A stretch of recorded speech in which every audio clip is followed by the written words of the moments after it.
अस्सलामुअलैकुम, मैं नदीम का लेवल अकेडमी से आपके साथ MTH643 जो है मैथ लैब, इसका जो है वो आपके साथ असाइनमेंट नंबर 2 जो आई है वो उसका सलूशन मैं आपके साथ शेयर कर रहा हूँ। तो इससे पहले मैं कुछ ये भी बताना, फाइनल टर्म के लिए मैंने अपने चैनल के ऊपर, ये आपके सामने चैनल है, चैनल का भी ख्याल किया करें, चैनल को भी सब्सक्राइब कर लें कि आपके लिए सबसे पहले असाइनमेंट बना। भी स्टूडेंट कुछ कह रहे थे एक्सटेंडेड है, लेकिन वो तो गलती से असाइनमेंट के अंदर तो 5 डेट लिखी हुई है, आप MDB पे कर देंगे तो हो जाएगी। डेट के ऐसे नहीं हो सकता कि एक दिन ही हो असाइनमेंट के अंदर। तो ये पार्ट 1 फाइनल की मैंने अपने दिए हुए लेक्चर वगैरह मैं अपने ग्रुप में भी शेयर कर दूँगा। फाइनल टर्म के इंपॉर्टेंट क्वेश्चन मैंने सॉल्व किए हैं। इसके अंदर पार्ट 1 है, यहाँ पे पार्ट 3 है, 4 है और यहाँ पे 5 है, 2 है। ये 5 पार्ट्स के अंदर मैंने इसको किया है। काफ़ी सारे क्वेश्चन अगर इनको देख लेंगे अच्छी तरह से तो फाइनल में आप 90+ जो है वो आसानी से ले जाएंगे। चलें जी, फर्स्ट टाइम वॉच कर रहे हैं चैनल को सब्सक्राइब कर लें, ठीक है। बहुत सारा मटीरियल आपको फाइनल टर्म का, स्टैटिस्टिक का, STAT से जो है वो 641 स्टैट या मैथ या प्रोग्रामिंग टाइप, इस तरह की काफ़ी सारी चीज़ें आपको, क्विज़ेस वगैरह चीज़ें अवेलेबल होंगी, तो आपको उसका फ़ायदा होगा। चलिए असाइनमेंट देखते हैं जी। यहाँ पे बहुत सारे स्टूडेंट ग्रुप के अंदर कह रहे हैं कि आज एक्सटेंडेड शो, वाकई ऐसे एक्सटेंडेड वो शो हो रही है LMS के अंदर, लेकिन असाइनमेंट के अंदर अगर असाइनमेंट को चेक किया जाए तो वो देखें यहाँ पे जो है 5/9 जो है 5 सितंबर दी हुई है, तो 30 तो वहाँ पे आ रही है ड्यू डेट है और 29 वो एक्सटेंडेड कह रहा है। ऐसे तो पॉसिबल नहीं है, तो गलती से कहीं वो ऐसा जो है ना वो डेट वहाँ पे एंटर होगी सर से। तो MDB पे आप कोर्स सिलेक्शन कोर्स के अंदर जाके ना MDB के अंदर आप अपने टीचर से वो मेंशन कर देंगे कि सर ये लास्ट शो हो रही है, इसको काइंडली जो है वो डेट को ठीक कर दें, तो वो वहाँ पे कोड जो है ना प्रोग्राम के अंदर वो ठीक कर देंगे, तो वहाँ पे वो सही शो होना शुरू हो जाएगी। तो इस तरह वहाँ पे जो है ना वो आप बता दें उन्हें। असाइनमेंट को रीड करते हैं। Write the code of the given program in script file के अंदर आपने करना है .m एक्सटेंशन से होना चाहिए आपका जो राइट कोड होना चाहिए। And then copy the code of the यहाँ पे LMS असाइनमेंट मॉड्यूल डायरेक्टली, और फिर उसी कोड को आपने डायरेक्टली जो है वो मॉड्यूल में पेस्ट कर देना है आपने अपने LMS के। Also copy the output of the, उसकी आउटपुट जो है वो भी आपने मॉड्यूल के अंदर डायरेक्टली कॉपी करनी है। अब प्रोग्राम क्या है, create a function with the name solve if equation.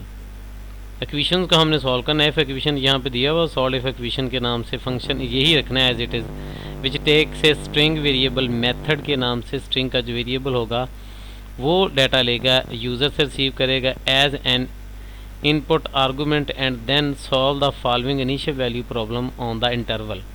Interval भी इनिशियल वैल्यू प्रॉब्लम का दिया हुआ है, 0 से 5 तक हमने सॉल्व करना है। और ये इक्वेशन दी हुई है, y का डेरिवेटिव है y - x² + 5, और इसकी आगे लिमिट इनिशियल जो वैल्यू है वो x की 0 पुट करें तो y 1 आना चाहिए, ये दी हुई है। The input variable method contain only one of the two string. दो तरह की स्ट्रिंग इनपुट लेगा, या तो न्यूमेरिकल मेथड वाली या एग्जैक्ट सोल्यूशन वाली। यानी आप यूज़र से आपने पूछेंगे कि क्या कर वो जो है वो सॉल्व करवाना चाहता है, किस मेथड से। If the method variable contain the string numerical method, अगर न्यूमेरिकल मेथड है then the solve initial value problem using ODE45 command को इस्तेमाल करके। और अगर आपका जो है इफ़ कमांड के अंदर मेथड में variable contain the string exact solution, then find the exact solution using the dsolve command. फिर आपने डीसॉल्व कमांड को यूज़ कर। More if the method variable contain any other string then display that method name is not correct. ये display होना चाहिए। ये जी हमारी सिंपल सी मैथ थी असाइनमेंट। इसमें थोड़ा सा यही कंडीशन वगैरह का ही है, और इसमें इतनी ज़्यादा प्रॉब्लम तो नहीं है असाइनमेंट के अंदर। ईजी असाइनमेंट थी। बात का तो बहुत लेंथी असाइनमेंट्स आती हैं, और आपको तो जस्ट एक ही असाइनमेंट अभी आई है। मे भी एक और असाइनमेंट आ जाए इसकी, ये मे भी ना है, क्योंकि ये डेट शीट भी आने वाली फाइनल की, और मिड टर्म का रिज़ल्ट भी तकरीबन 1-2 दिन के अंदर आ ही जाएगा। वेट करना पड़ेगा थोड़ा सा। तो चलिए जी, मैं आपको डायरेक्ट जो है आप रन करके दिखाता हूँ। मैंने इसका जो कोड बनाया है उसको मैं आपको जो है वो रन करके का सलूशन दिखाता हूँ। यहाँ पे ये सर ने कहा था मैं रखना है अपने फंक्शन का name solve differential if equation, तो यही मैंने नेम रखा है। हम असाइनमेंट के अंदर भी चेक करते हैं। सॉल्व, यहाँ पे सॉल्व इफ़ जो है वो इक्वेशन यहाँ पे सर ने नेम दिया हुआ है। यहाँ पे हम भी इसमें गौर कर लेते हैं कि असाइनमेंट के अंदर सॉल्व इफ इक्वेशन, यहाँ पे देखिए दिया हुआ है। इस नाम से मैंने फंक्शन बनाया हुआ है। जब अपने आप मैथ लैब को ओपन करते हैं तो दो मोड ओपन होते हैं। डायरेक्ट मोड आपके पास यहाँ पे ये आ जाता है, जहाँ पे का सब लिंक आ रही होती है। यहाँ से होम पे जाते हैं, न्यू स्क्रिप्ट फाइल, जो हमें कहा गया है कि आपने स्क्रिप्ट फाइल बनानी, लेकिन यहाँ पे न्यू पे जाएं और यहाँ पे स्क्रिप्ट फाइल भी और फंक्शन भी है। तो स्क्रिप्ट फाइल के अंदर आपने फंक्शन डिक्लेयर करना है, ठीक है। यहाँ पे जाके आपने फंक्शन को डिक्लेयर करना है। एक नई फाइल देखें इस तरह ओपन हो जाएगी आपकी, वो स्क्रिप्ट फाइल खिलाती है, लेकिन वो फंक्शन का वो एक हमें हेडिंग एक फॉर्मेट सा, फंक्शन के फॉर्मेट में इसके अंदर सारा प्रोग्राम हमें अपना जो है वो रन करना है। दूसरा मैंने अपना कंप्लीट प्रोग्राम जो है वो बनाया हुआ है। हम डायरेक्ट मोड के अंदर जाके इसको, जैसे मैंने भी इसको ये रन भी किया था, अभी मैं यहाँ पे अपने प्रोग्राम के अंदर फंक्शन को कॉल करने लगा हूँ। मैंने इसको फंक्शन का नेम लिखा और मैंने एंटर को प्रेस किया है, तो आपके सामने ये एक स्टेटमेंट डिस्प्ले हुई, एंटर एन और capital N small N for the numerical method and E या स्मॉल ई जो है वो आपने करना फॉर द एग्जैक्ट सोल्यूशन। यानी जो आप पुट करेंगे, अगर मैं यहाँ पे एन पुट करता हूँ तो न्यूमेरिकल मेथड वाला हमारे पास जो है वो कैपिटल कर दूँ या स्मॉल पुट कर दूँ, हम दोनों चेक कर लेंगे। तो मैंने इसको एन पुट किया है, उसने OD45 के ज़रिए से प्रिंट करके उसकी सोल्यूशन की वैल्यू जो है हमारे सामने वो शो करवा दी है। देखिए जी, एन मैंने पुट किया था, उसने इसकी पहले डी सॉल्व करके इसकी निकाल ली है डिफरेंशियल इक्वेशन के अंदर, उसको सॉल्व कर लिया है। वाई फंक्शन भी यहाँ पे आ गया है, जिसके अंदर हम वैल्यू पुट करते जा रहे हैं। एक्स की वैल्यू ये पुट करते जा रहे हैं, हमारे पास वाई की वैल्यू आती जा रही है। और आंसर के अंदर तीनों का कंपैरिजन हमने किया, एक इंटरवल का और एक अपनी ये दोनों एक्स और दूसरी वाई की वैल्यू का। तो उसी का हमारे पास जो है ये ग्राफ जो है ये भी प्रिंट हो चुका है। ये तो था एक मेथड, ठीक है। अगेन हम इसी को अपने फंक्शन को कॉल करते हैं। फिर मैं वही फंक्शन को मैंने एक दफ़ा कॉपी की हुई स्टेटमेंट को, तो मैं अगेन यहाँ पे करता हूँ। फिर अब मैं इस दफ़ा जो है वो ई पुट, पहले मैंने एन पुट किया था, अब मैं ई पुट करता हूँ। जैसे मैंने ई पुट किया है तो उसने ई के मुताबिक डायरेक्ट जो है डी सॉल्व कमांड के ज़रिए से इसको सॉल्व कर दिया और साथ ही इसका जो ग्राफ है वो भी प्रिंट कर दिया। दोनों का ग्राफ इसलिए हमने प्रिंट करवाया है ताकि इनका सोल्यूशन भी आ जाए। ये सोल्यूशन करके इसके अंदर वैल्यू पुट कर दी गई है, तो सोल्यूशन करके हमें उसने जो है वो आंसर जो है वो देना है, हमें प्रोवाइड करना है यहाँ पे। तो ये इसका रिज़ल्ट आ गया है। अब इसको अगेन मैं अगर रन करता हूँ तो इसके लिए मैं इसकी कोई भी गलत वैल्यू दे, तो मैंने ई और एन रखी, E for exact solution, N for numerical method. तो मैं इसके लिए कोटी या डब्ल्यू या कुछ भी ऐसे पुट करवा देता हूँ। तो अभी देखते हैं कि यहाँ पे हमें क्या देगा। कह रहा है method name is not correct. यहाँ पे मेथड का नेम जो है वो करेक्ट नहीं है। यही था जी हमारा प्रोग्राम का, हमने अपनी असाइनमेंट के अंदर देना था। यही हमें बताया गया था कि हमने इसको जो है वो सॉल्व करना है। अभी हम चलेंगे अपने सॉल्यूशन की तरफ, वो आपको समझाएंगे कि कैसे आपने जो है वो करना है। जी अब हम सॉल्यूशन की तरफ चलते हैं, इसको समझते हैं कि इसका कोड कैसे हमने लिखना है। जब अपना आप मैथ लैब को ओपन कर लेते हैं, मेरे पास मैथ लैब का जो है वो R2013A जो है ये वर्जन इंस्टॉल्ड है सिस्टम के अंदर। ऑनलाइन भी मेथड्स होते हैं, डिफरेंट वीडियो अवेलेबल हैं जिसके ऊपर आप वहाँ पे ऑनलाइन भी अपने कोड को चेक कर सकते हैं। तो इसके लिए आपने क्या करना, सर ने क्योंकि असाइनमेंट के अंदर ये कह दिया कि आपने स्क्रिप्ट फाइल को यूज़ करना है, और स्क्रिप्ट फाइल के लिए हम क्या करें, उसके अंदर हमने फंक्शन जो है क्रिएट करना है नेम से। इस नेम से हमने फंक्शन को बनाना है।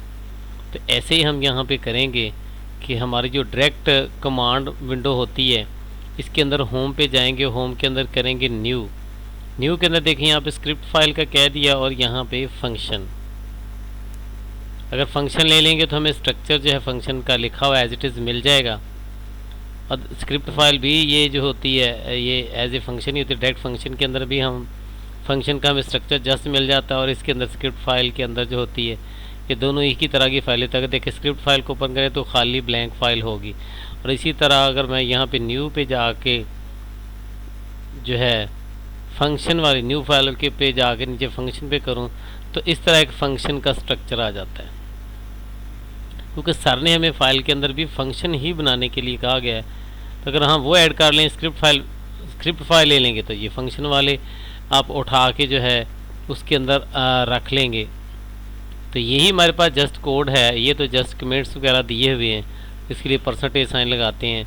और ये एक उसका कोड है कि फंक्शन लिखेंगे, आगे जो हमने रिटर्न आउटपुट की शक्ल में जिस वेरिएबल में लेनी वो लिख देते हैं, इक्वल का साइन लगाते हैं और उसके आगे हम फंक्शन का नेम लिख देते हैं जो हमने लिखना हमें, क्योंकि सर ने यहाँ पे फंक्शन का नेम ये कहा गया है। ठीक है, इसी को मैं एज इट इज़ यहाँ पे उठा लेता हूँ, चाहे इसी के अंदर ही रहने दे फंक्शन में ही, चाहे जो स्क्रिप्ट फाइल खाली मैंने ली, क्योंकि सर ने स्क्रिप्ट फाइल का कहा, स्क्रिप्ट फाइल उसके अंदर मैंने पेस्ट कर दिया। सबसे तो पहले हम फंक्शन का नेम वो रखेंगे, असाइनमेंट के अंदर से ही कॉपी कर लेते हैं इसी को, कि सॉल्व इफ़ इक्वेशंस। इस पूरे नेम को हम यहाँ से कॉपी कर लेंगे। कॉपी करके अपने प्रोग्राम के अंदर जो है यहाँ पे जहाँ पे अनटाइटल्ड 10 लिखा हुआ है, यहाँ पे जाके हम इसको पेस्ट कर देंगे। तो ये हमारे प्रोग्राम का नेम जो है ये एज इट इज़ आ गया है। और उसके बाद अगर हम यहाँ पे देखें, हमारी जो इनपुट आर्गूमेंट है ये यहाँ पे हमें कह दिया गया है कि मेथड्स में आपने लेना है वेरिएबल में। देखो, स्ट्रिंग वेरिएबल मेथड यूज़ करेंगे जिसके अंदर आप जो है ये डाटा रिसीव करेंगे, तो वो आपने जो है यहाँ पे मेथड्स पुट कर देना है। ये तो हमारा हो गया फंक्शन। अब इसको हम सेव करेंगे। जब आप फंक्शन को सेव करेंगे तो एज इट इज़ आपने क्या करना है कि इस फंक्शन को सेव करना है। जो नेम आपने लिखा है वही नेम यहाँ पे सॉल्व डिफरेंशियल इक्वेशंस है, यही आना चाहिए। SOLVEDDIFFEQUN, यही आप एज इट इज़ नेम रखेंगे और उसी लाइब्रेरी में आप सेव करें जहाँ पे आप पहले इसको सेव कर चुके हैं। ठीक है, मैं यहाँ पे इसको सेव कर लेता हूँ। मैं मेरी डॉक्यूमेंट के अंदर एक फॉल मैंने मैथ लैब के नेम से बनाई, देखिए यहाँ पे मैं इसको सेव कर रहा हूँ। मैं यहाँ पे सेव करूँगा कि ऑलरेडी मैंने पहले इसी नेम से फ़ाइल सेव की, तो इसका भी देगा तो ऑलरेडी जो है वो फ़ाइल इसी नेम से जो है वो सेव है। ठीक है, मैं सिर्फ क्योंकि मैंने पहले वो फ़ाइल बनाई हुई है, मैं उस फाइल को थोड़ा सा जो है चेंज कर देता हूँ ताकि उसका नेम थोड़ा सा चेंज हो जाएगा, तो फिर इसमें इशू नहीं आएगा। मैं यहाँ पे उसको 1 कर देता हूँ ओल्ड फाइल को, और अभी जो मैं अपनी फ़ाइल लूँगा वो एज इट इज़ जो है वैसे लूँगा। अब वह मैसेज जो है वो हमें नहीं देगा। देखिए, अब उसने कोई भी यहाँ पे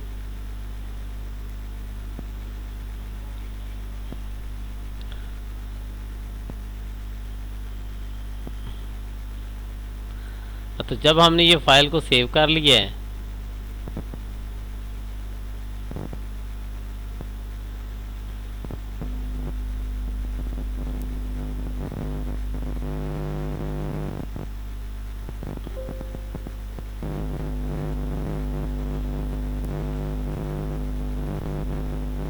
मैं इसको सेव कर रहा हूँ अपने मैथ लैब वाले फोल्डर के अंदर यहाँ पे। तो ये हमारी फ़ाइल जो देखिए स्क्रिप्ट फाइल के ऊपर नेम आ गया है कि हमने चेंज कर लिया। अच्छा, अब इसके अंदर करना हमने क्या है, कुछ हम टॉप पे जो है ये लगा लेते हैं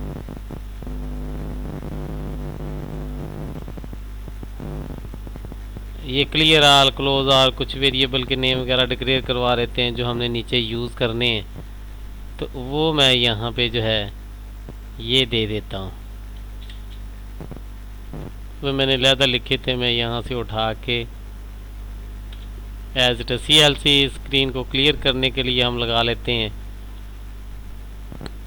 इसके अंदर सबसे पहले टॉप पे हम ये वाली चीज़ें दे देते हैं ऊपर। क्लियर स्क्रीन करने के लिए क्लोज और कोई भी उससे पहले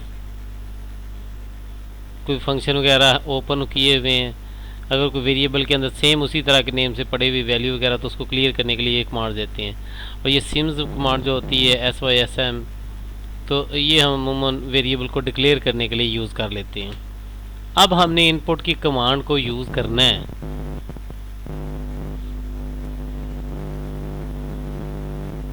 तो उसके लिए हमने क्या करना है,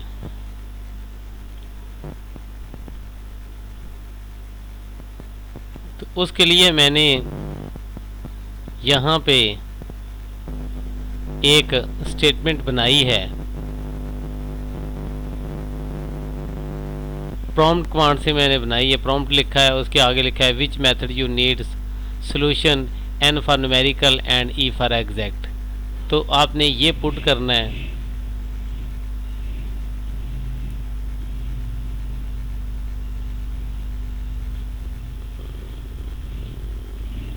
मैं यहाँ पे चूज़ भी लिख देता, चूज़ आप करेंगे, चॉइस देंगे एन के लिए, कैपिटल एन के लिए। तो ये मैंने कमांड दे दी है ताकि, और इससे मैंने जब वैल्यू स्टोर करनी है तो फिर मैंने क्या कमांड जो है वो उसके लिए यूज़ करूँगा। मैं यहाँ पे मेथड का वेरिएबल लगा रहा हूँ क्योंकि उसने कहा था मेथड में यूज़ करना। इनपुट प्रॉम्प्ट ले रहा हूँ, उसके बाद कॉमे का साइन और एस फास्टिंग वैल्यू के लिए मैंने सिंगल कोटेशन में यूज़ किया है। और आगे इफ़ हम लगा रहे हैं कंडीशन चेक करने के लिए। इफ़ जो है कि अगर हमारा मेथड जो है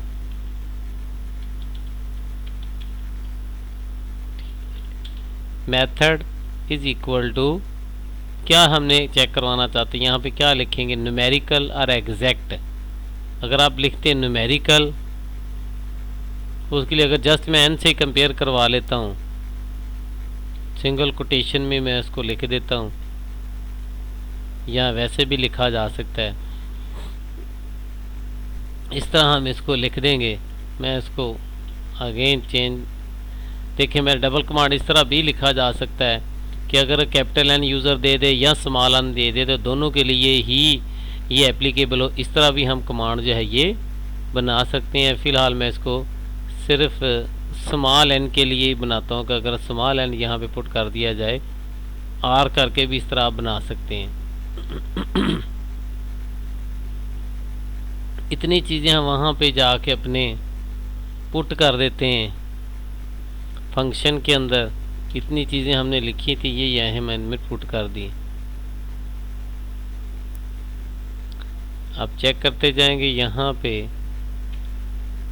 जो एक्स्ट्रा चीज़ें थी मैंने रिमूव कर दी। ये बन गया जी हमारा। उसके बाद हमने अब क्या करना है, सेव करते जाएंगे अपने प्रोग्राम को। उसके बाद हम चेक करते हैं कि हमने अब इसको किस तरह जो है, ये पहले ही हमारी फंक्शन की जो इक्वेशन का मेथड था वो ये था कि OD45 जो है उसके लिए इक्वेशन जो हमें दी हुई थी उसको लिखने का मेथड EQN1 लिख दें, N2 लिख दें, पूरा इक्वेशन लिख दें, जिस तरह चाहे ये वेरिएबल आप चेंज कर सकते हैं। सिंगल कॉमा लिखेंगे, dy उसके डेरिवेटिव के लिए जो हमें असाइनमेंट के अंदर ये वाला जो है, ये यहाँ पे असाइनमेंट्स में दिया गया ये वाला y-1 जो पहला डेरिवेटिव y का है, y minus x square plus 5 y की इनिशियल वैल्यू थी। ये इन सारी को हम सिंगल कोटेशन में, और ये जो y के ऊपर हम डेरिवेटिव फर्स्ट ले रहे हैं इसको हम जो है, ये सारी हमारे पास पड़ी हुई इसी तरह कोड पूरे का पूरा। हमने उसको एज इट इज़ क्या करना है, यहाँ पे ये मैंने इनिशियल INT इनिशियल वैल्यू के लिए इसको कंबाइंड हम भी लिख सकते हैं, इकट्ठा ही डीसॉल्व के अंदर डायरेक्ट इसकी जगह पे यहाँ पे पुट करवा दिया जाए, ऐसे भी पॉसिबल है। हम इसको लहदा लिख लें, लहदा लिखने की बजाय हम इसके अंदर ही पुट कर दें यहाँ पे, ठीक है। दोनों तरह से यहाँ पे हम ले सकते हैं, डायरेक्ट भी पुट कर सकते हैं। पहले में भी हो सकता है कि आपने डायरेक्ट पुट किया हो, अब इसको मैं डायरेक्ट नहीं पुट कर रहा बल्कि यहाँ पे अलहदा इसको लिख रहा हूँ, तो मैं इसको यहाँ पे डायरेक्ट ही पुट कर देता हूँ। अलहदा वेरिएबल में भी इस तरह सेव करवा सकते हैं, और यहाँ पे ये जो वेरिएबल दिया यहाँ पे भी डायरेक्ट भी पुट करवा सकता हूँ। सिंगल कोटेशन इसके साइडों पे लगा देंगे। ये मैंने इसके अंदर कंडीशन इसकी दे दी, ये एज इट इज़ हम लगा सकते हैं। उसके बाद मैं यहाँ पे रिमूव कर दूँगा इसको। अब हम ये जो कोड था उसके बाद ये हमने फंक्शन लिखा है, इनलाइन फंक्शन जो होता है, ये इनलाइन फंक्शन जितने वेरिएबल होते हैं वो इसके अंदर लगा देते हैं। f इज़ इक्वल टू, जहाँ कोई भी g h कुछ भी लगा सकते हैं, f इज़ इक्वल टू @ आगे वो वेरिएबल देते हैं जो हमारी इक्वेशन के अंदर मौजूद होते हैं। x और y दो वेरिएबल हैं। उसके बाद हम पूरी की पूरी इक्वेशन लिख देते हैं, जैसे y माइनस एक्स डॉट, और इसको हम पैरामीटराइज फॉर्म के अंदर कन्वर्ट करने के लिए फैक्टर फॉर्म में इसको डॉट का हम यूज़ करते हैं। यहाँ पे डॉट x⁻² + 5 है, ये हमारी इक्वेशन थी, ये हमने लिखा है। और उसके बाद हमने एक्स और वाई दोनों की वैल्यू जाए, जैसे जैसे हम एक्सपुट करते जाएँ इसके अंदर वाई की वैल्यू आती जाए, फंक्शन को पास करेंगे तो वाई जो मिलेगा हमें वो मिलता जाएगा इस फंक्शन के अंदर। देखें अब हमने 0 से लेकर 0.1 to 5 और इनिशियल वैल्यू इसके अंदर 1 पुट करवा रहे हैं। पुट करने के बाद इसकी वैल्यू जो है वो उसको सेंड की जा रही है, और नीचे जो है ये अलग-अलग उसकी इंटीग्रेशन निकालने के बाद, डिसॉल्व करने के बाद जो है वो हमें सोल्यूशन मिलेगा एक्स का, वाई का और इस इक्वेशन के अंदर, और वो OD45 के अंदर डायरेक्ट हम यहाँ पे पुट करेंगे। यहाँ पे उसकी वैल्यू लेने के लिए, यहाँ पे डायरेक्ट उसके अंदर कमांड लगाने के लिए। तो ये वैल्यू के अगर हम यहाँ पे इसके सेमीकोलन लगा देंगे तो इसकी वैल्यू जो है वो शो नहीं करवाएगा, और ये उसकी डायरेक्ट ग्राफ पुट करके जो है ग्राफ को प्रिंट करवाने के लिए हम ले रहे हैं OD45। तो जब ये OD45 के अंदर लिखेंगे तो इसकी इक्वेशन जो है इसको डायरेक्ट अगर हम यहाँ पे रन करें तो चेक करेंगे आपके सामने जो देखें उसने ये ग्राफ भी प्रिंट करवा दिया है, और उसके मेन विंडो पे जाके देखें वहाँ पे उसने इसकी वैल्यू भी शो करवा दी है। तो इस तरह एक हम अलहदा ब्लॉक को अलहदा चेक कर सकते हैं, क्योंकि वहाँ पे हमने क्या करना है, जस्ट कंडीशन में देना है इसको मैंने देखा कि ये ठीक वर्क कर रहा है, इसकी जगह पे मैं इक्वेशन यहाँ पे 2 यूज जो है वो करूँगा, और ये ऐसे जो है हम यहाँ पे ला के इसको पुट करवा देंगे। ये एक इक्वेशन के अगर n वैल्यू हो तो ये ब्लॉक हमारा जो है ये चलेगा। अब उसके बाद हम लगाएंगे यहाँ पे, इसके अंदर ही आ जाएगा एल्स, और साथ ही हम जोड़ के लगे इफ़। अब हमने दूसरी कंडीशन देनी कि एल्स इफ में क्या है कि अगर इसकी जगह पे n आए तो न्यूमेरिकल मेथड वाला इस्तेमाल होगा, और अगर इस मेथड के अंदर वैल्यू e आ जाए यानी एग्जैक्ट सॉल्यूशन के लिए, तो उसका हम आंसर जो है यहाँ पे पुट करवाएंगे। उसकी भी लिहाजा मैंने इक्वेशन टेस्ट की थी, ये वाले डिसॉल्व कमांड लगाते हैं और इसके अंदर ये वैल्यू पुट कर, इसका ग्राफ वगैरह भी बनाने के लिए हम इसके अंदर ग्राफ की वैल्यू भी पुट करवा देंगे कि ग्राफ हमने किस तरह इसके अंदर ऐड करवाना है। तो ग्राफ के लिए हमें क्या करना पड़ेगा,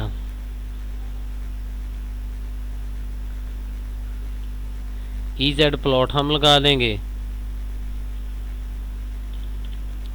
EZ प्लॉट ब्रैकेट y, इसके अंदर हमारे पास वैल्यू आ जाएगी, कॉमा लगाएंगे, हमारे पास जो है 0 to 5 इंटरवल हमें दिया हुआ है, ब्रैकेट को क्लोज कर देंगे, ये हमारा ग्राफ प्लॉट कर देगा। अगर हम इसका वेरिएबल भी देना चाहते हैं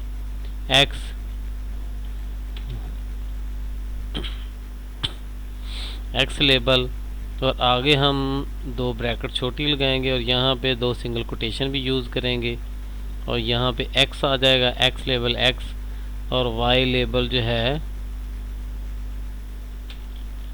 यहाँ पे मैं y करके इसको मैंने कॉपी किया था, और यहाँ पे जो है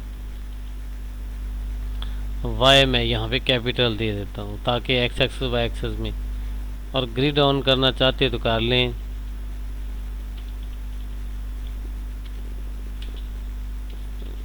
ग्रिड, उसके बाद हम क्या करेंगे,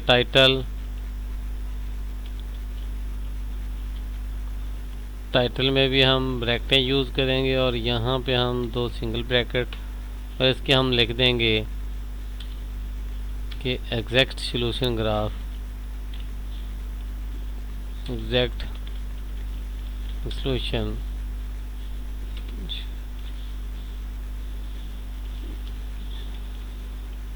ग्राफ। कुछ भी हम यहाँ पे टाइटल अपनी मर्जी से टाइटल चेंज कर लें, वेरिएबल के नेम चेंज कर लें, ये आप कर सकते हैं। उसके बाद इसको भी उठा के हम वहाँ पे यूज़ कर लेते हैं जो हमने फंक्शन अपना बनाया हुआ है।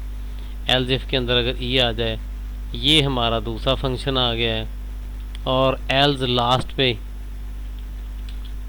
एल्स हमारी आखिरी जो है, उसके बाद हम क्या करना चाहते हैं, डिस्प्ले करवाना चाहते हैं। और क्या डिस्प्ले करवाना चाहते हैं, हमें क्या कहा गया था कि क्या आपने रॉन्ग जब आ जाए तो उस वक्त क्या करना है, उस वक्त हमने ये वाला जो है शो करवाना है कि ये आंसर जो है वो करेक्ट नहीं है, या जो ये जो है आपका मेथड जो आपने चूज़ किया वो करेक्ट नहीं है। ये हम यहाँ पे जाके जो है इसके अंदर पुट करवा देते हैं।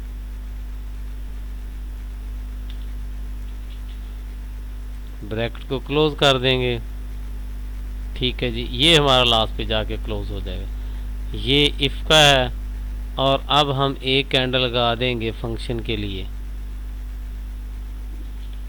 और ये फंक्शन की देखिए ऊपर वाली एंड होगा। अब रख के देखा करें, इस इवेंट पे रखेंगे तो ये ब्रैकेट इसके नीचे आ जाएगी, फंक्शन की है, ये इफ़ की क्लोज हो गई है।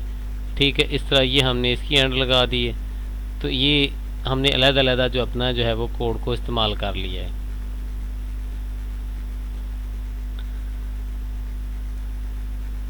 अब हमने देखना है अपने रिज़ल्ट को, हमारा रिज़ल्ट जो है ये किस तरह का आता है। मैं इसमें डिफरेंस भी जो है वो थोड़ा ज़्यादा कर देता हूँ ताकि थोड़ा खुला खुला ग्राफ बन जाएगा। 0.4 कर देता हूँ इसके अंदर मैं, यहाँ पे भी 0.4 कर देता हूँ। 0.2 भी आप रख सकते हैं आपकी।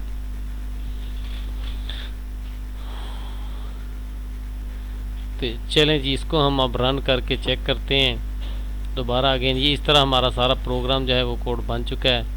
अब इसको रन करें, देखें जी अब ये रन हो रहा है। अब हमसे आंसर जो है यहाँ पे पूछा जा रहा है कि क्या आपने पुट करवाना है।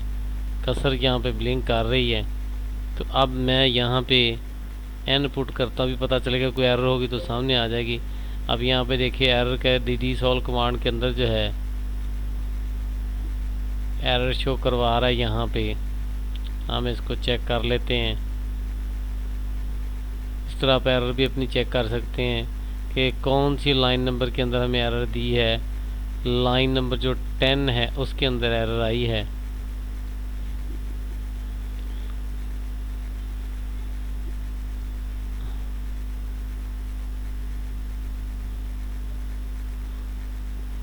हाँ जी, यहाँ पे मैंने YA लिखा है और यहाँ पे अकेला Y तो कहीं मिसिंग हो गया है। तो मैं इसको बल्कि YD और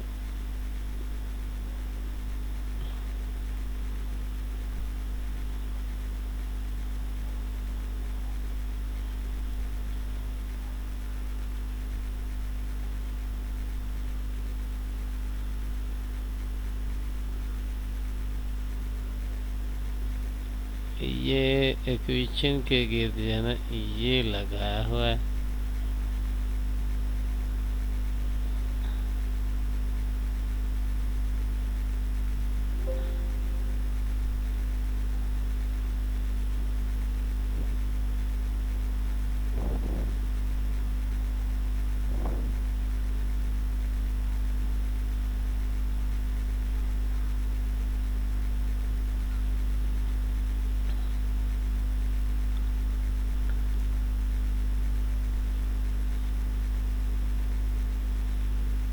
अच्छा जी,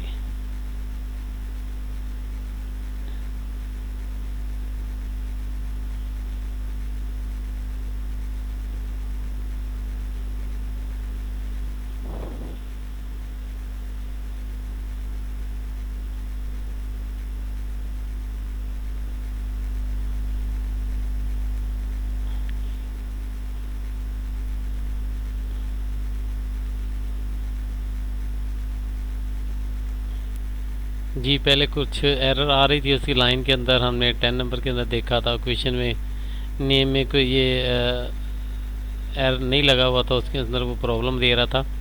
उसको मैंने सेट किया है अभी। मैंने कहा कहीं वीडियो ज़्यादा लंबी ना हो जाए, कोई प्रॉब्लम बात का जो होती है ऐसे बंदा कॉपी करने के लिए फ़ाइल के साथ कोई कॉमा वगैरह भी जो है वो कॉपी हो जाता है। तो अब हम इसको जो है वो रन करते हैं। सारी कंडीशन पूरी हो चुकी हैं। तो जैसे देखें हम जी स्मॉल एन लिखेंगे, ये न्यूमेरिकल मेथड के लिए मैंने पुट करवाया हुआ है, तो वो हमें न्यूमेरिकल सॉल्यूशन निकाल के दे देगा। ठीक है, ये न्यूमेरिकल सॉल्यूशन का ग्राफ है। इसको फाइल और यहाँ से आप सेव भी कर सकते हैं। और कोशिश करने का आपने यहाँ पे .m से होता है वो से ना करें आप। यहाँ पे JPG फॉर्मेट है इसका, अगर ना सेलेक्ट हो तो वो करके इसको मैंने डेस्कटॉप पे जैसे सेव कर लिया। आप इसको डेस्कटॉप पे सेव कर लें। ये हो गया। और कोड जो है ये भी आपने कॉपी कर लेने। जैसे जैसे आप इसको रन करते जाएं वो साथ साथ अपने आउटपुट के अंदर आपने लगाते जाना है। ये वाला मैंने ये एक फाइल लिखी है, यहाँ पे मैं पहले कोड ला के पेस्ट कर देता हूँ सारे का सारा फंक्शन का। ये स्क्रिप्ट कोड है, ये पहले हम वर्ड फॉर्मेट के अंदर करेंगे। आपकी तो डायरेक्ट वहाँ पे ये कमांड होगी जहाँ पे आपने जो है ये उसको पेस्ट करना है। यहाँ पे जो प्रोग्राम का कोड है ये हम यहाँ पे ऊपर इसके यहाँ पे मैंने कोड पेस्ट कर दिया है। नीचे हमारी जो है वो आउटपुट है।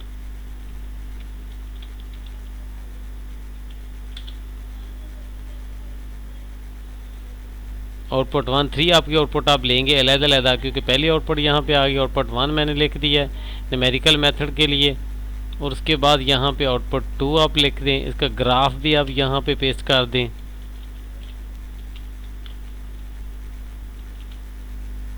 यहाँ पे आप ला के अपना ग्राफ वहाँ पे तो इंसर्ट करना पड़ेगा आपको डायरेक्ट LMS के अंदर अपने। यहाँ पे अभी ये सेव किया है मैंने, इसको यहाँ पे सिलेक्ट करेंगे और यहाँ से इसको कॉपी करके अपनी जो भी वर्ड का आपका डायरेक्ट LMS है वहाँ पे पेस्ट कर दें। ये ग्राफ आ गया यहाँ पे, ठीक है। इसी तरह आपने आउटपुट